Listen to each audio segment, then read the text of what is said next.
Thrilled to have back here on the Rich Eisen Show, but for the first time, as a man who's been announced to be part of Canton, Ohio forevermore, Pro Football Hall of Famer, Bill Cowher here on the show. How does that sound, Bill? I'm still trying to get used to that one, Rich. It really is. It's been a short period of time, but boy, you know, it happened so fast, and what a whirlwind. We had 2 shows on the weekend, Yep. and you know, now it's kind of soaking in a little bit. It's pretty special. Yeah, I know. Obviously, being on live television is sometimes difficult enough, even no matter how many times you've done it, because you're on live television. I mean, what was going through your head when David Baker appeared all of a sudden, Bill? You know, I had absolutely no idea. And the ironic part of it was I sat down that morning with my wife, Veronica, or I call her V all the time, and she's a musician. And so, you know, I talked about it. I said, I don't think I'm going to get in, and I'm okay with it. I almost put some closure on it. And I was okay, you know, when I came in, no one really said anything. We weren't discussing it. I thought, well, that's being pretty professional. I appreciated them kind of like giving me my space from it all. And I was getting ready to do an eye vision with Phil Simms and talking about Lamar Jackson. And next thing I turn around and I see David Baker, and we all know what he stands for. And it just was a lot of things to try to process at the time. It's kind of like I thought this isn't the way I thought this was going to be. I thought I was going to get a call that says, hey, you know, you were close, but you didn't get in, and we'd all find out on Tuesday night or something because it's going to air on Wednesday. And yeah, it was almost surreal. And you know, they ask you to speech. Wow, I haven't had time to think about this one. So it just kind of rambles out, and I got down. I'm not even sure what I just said, but it was a pretty surreal moment. And you know, when you have the time to sit back and reflect, you realize just how special it is. You know, what an elite group of coaches, particularly in the Hall of Fame, that you're talking about. Yeah, it's a little overwhelming, Rich, to be quite honest with you. And I'm still preparing for this weekend's games. We have one more show before the Super Bowl, but you know, it's just you know, every day you wake up, it's just like, wow, it's something you dreamed about as a kid, and you know, you never feel like you're worthy. I looked at all the candidates that were there, and it's so funny. I sat back and watched Jimmy Johnson, and the same thing happened to him on the halftime of the second game on Sunday as we got home. And I know exactly what he was feeling. As a matter of fact, I had to put out a tweet, and the first thing I thought about is, you know, did Adam Sandler really know that he had 2 future Hall of Fame players watching Bobby Boucher on the water play? And Jimmy Johnson and I were down there, and I remember Jimmy and I, this is like 1997, 98, whatever it was.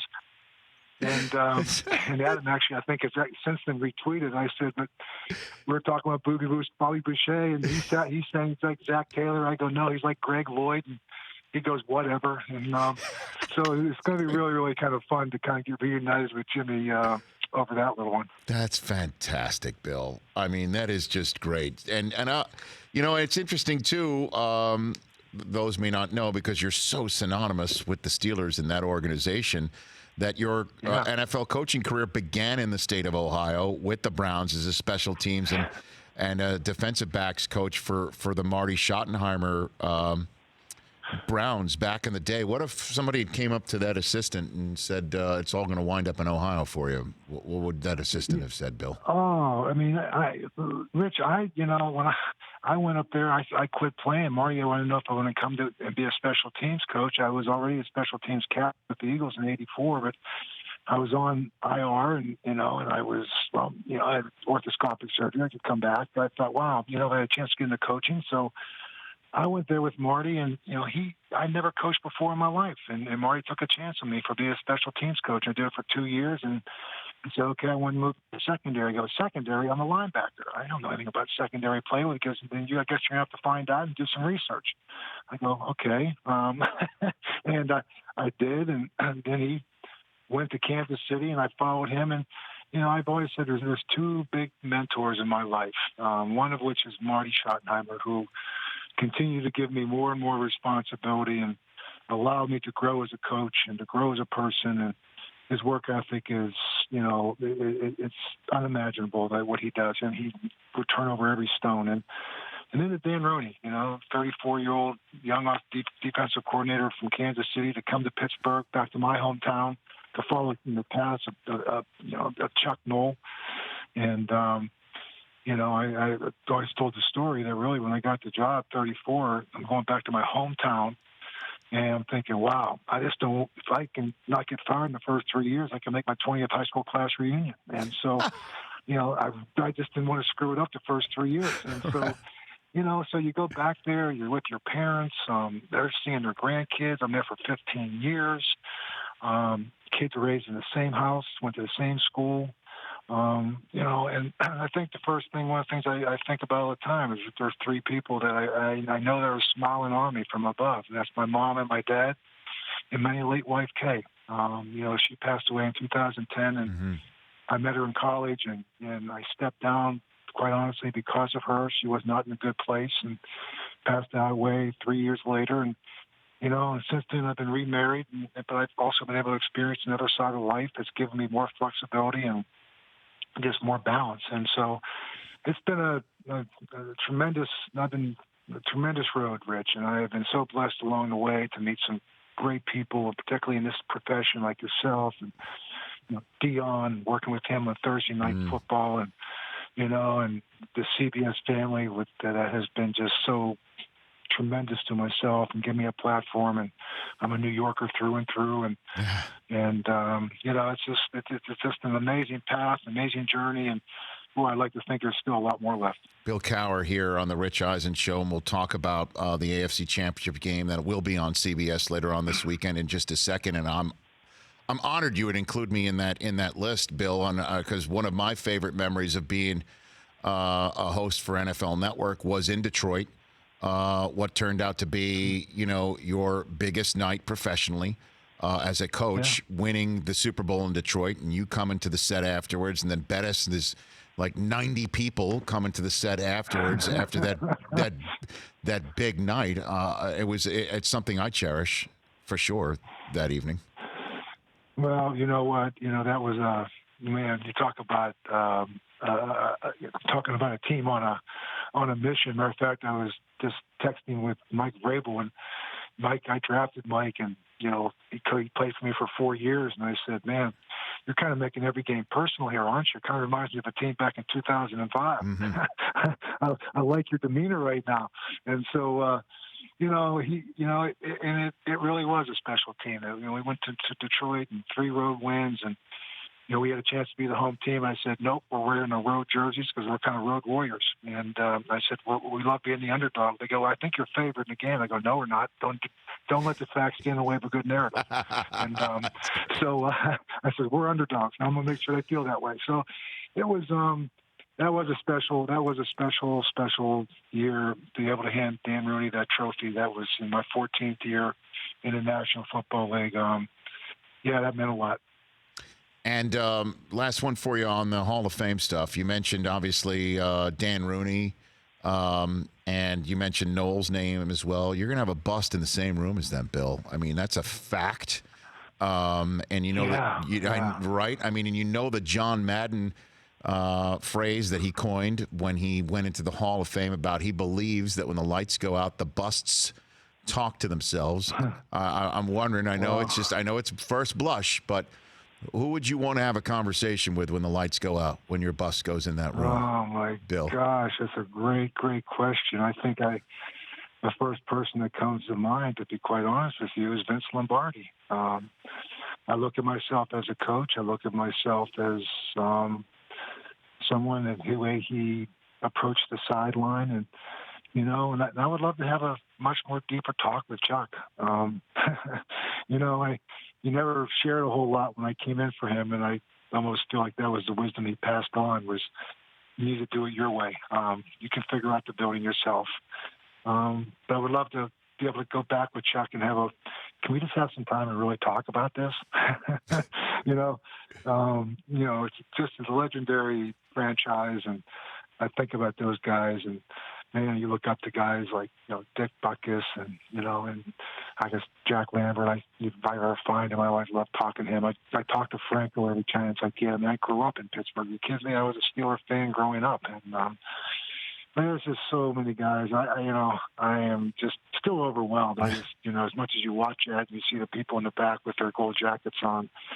I be honest with you, Rich, I never envisioned being up there. I never did. I don't know. I've been so much respect for the game and feel like, I was doing my job, and my job was to make sure we made the people of Pittsburgh proud and make sure that the players handled themselves in a professional manner. And I wanted to make sure I left that place in a better place than when I got it. I think that's really the obligation we have with anything we do in life, to leave it in a better place than when you got it. And if you can do that, I think that's one of the best contributions you can make.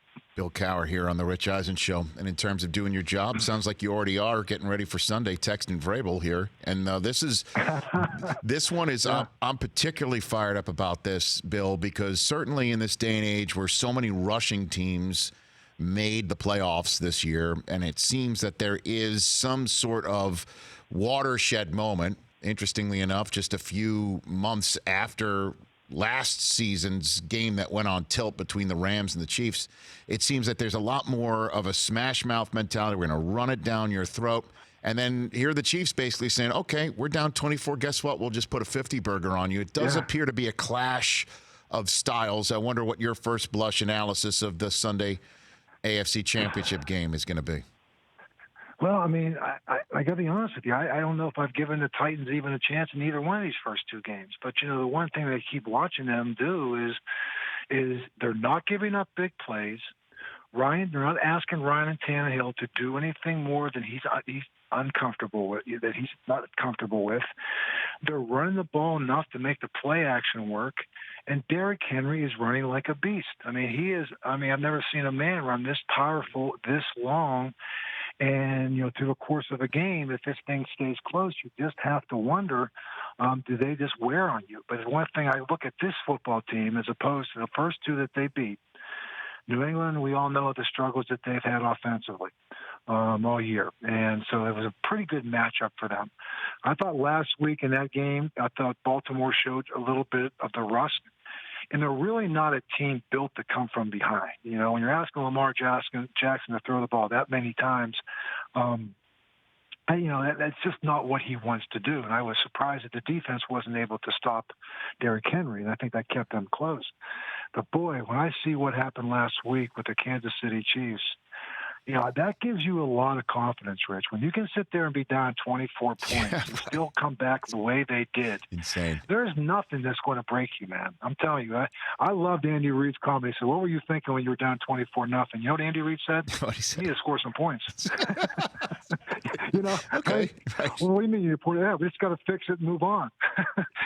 I love Andy Reid. It's hard not to pull for the man in his 21st year. We all know the disappointments in the playoffs, but, I just start to wonder if the stars aren't aligned. Mm-hmm. Here he goes into Week 17. He's thinking he's playing next week. New England loses. Whoa, I got to buy. Here he thinks, okay, we got to go to Baltimore. Baltimore loses. Oh, they're coming to us. And now all of a sudden they're coming to us, and here you are with a team that's a contrast to you. I know he won't look ahead, but, boy, it's hard not to pull for him. The guy who's been here for 21 years, and then the great storyline with the Mike Vrabel in his second year kind of imposing himself on the NFL. And then in the other current topic I want to hit you on as well is the guy who succeeded you in Pittsburgh, who still has the job, because that's the way the Rooneys go about their business. I think, Bill, and I know this is saying a lot because they were far from the Super Bowl, you could make the case this was Tomlin's best coaching job ever this past year. What do you say? I said exactly the same thing. I said it all year. He did more with less this year.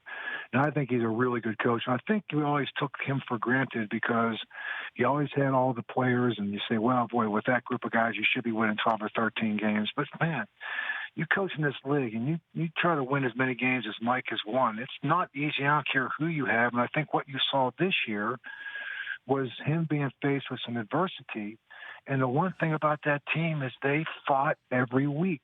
They followed him down that alley, even though the odds were against him. And I think that is an amazing testament to him as a football coach. He was able to be resourceful.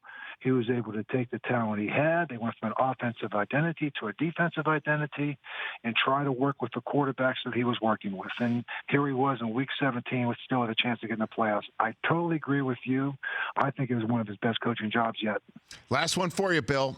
This is the way it's going to be now for the next several months, and is about, the big enshrinement for you. And the bust, Right. The bust is going to be forever now.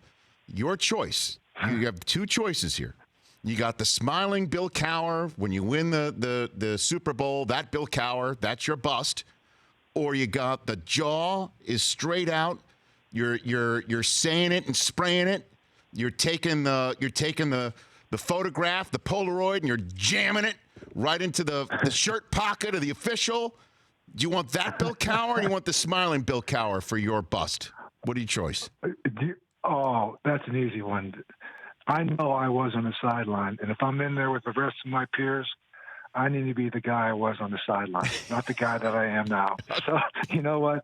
Let's just call it the way it is. Okay. You want that jaw? You know that. Okay. Hey, if we're going to be talking when the lights go down, Rich, they don't want to be talking to some smiley face guy. They want to talk to the guy that they know. You're going to bring it. You're going to bring it with that bust, essentially, is what you're saying. Heck yeah. I mean, we got some stories to talk about.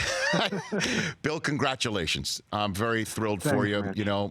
Getting to know you again throughout the years of interviewing you when you were coaching, and then obviously hanging with you and V and the rest of the CBS family on Thursday nights when I got to do that.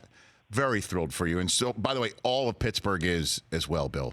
All of Pittsburgh is. Thanks, Rich. I really appreciate it. I really appreciate everything you're doing for the league and what you guys represent over there. So trust me, I'm with you, and I smile with you today. But no, that bust should not be a smile. I love it.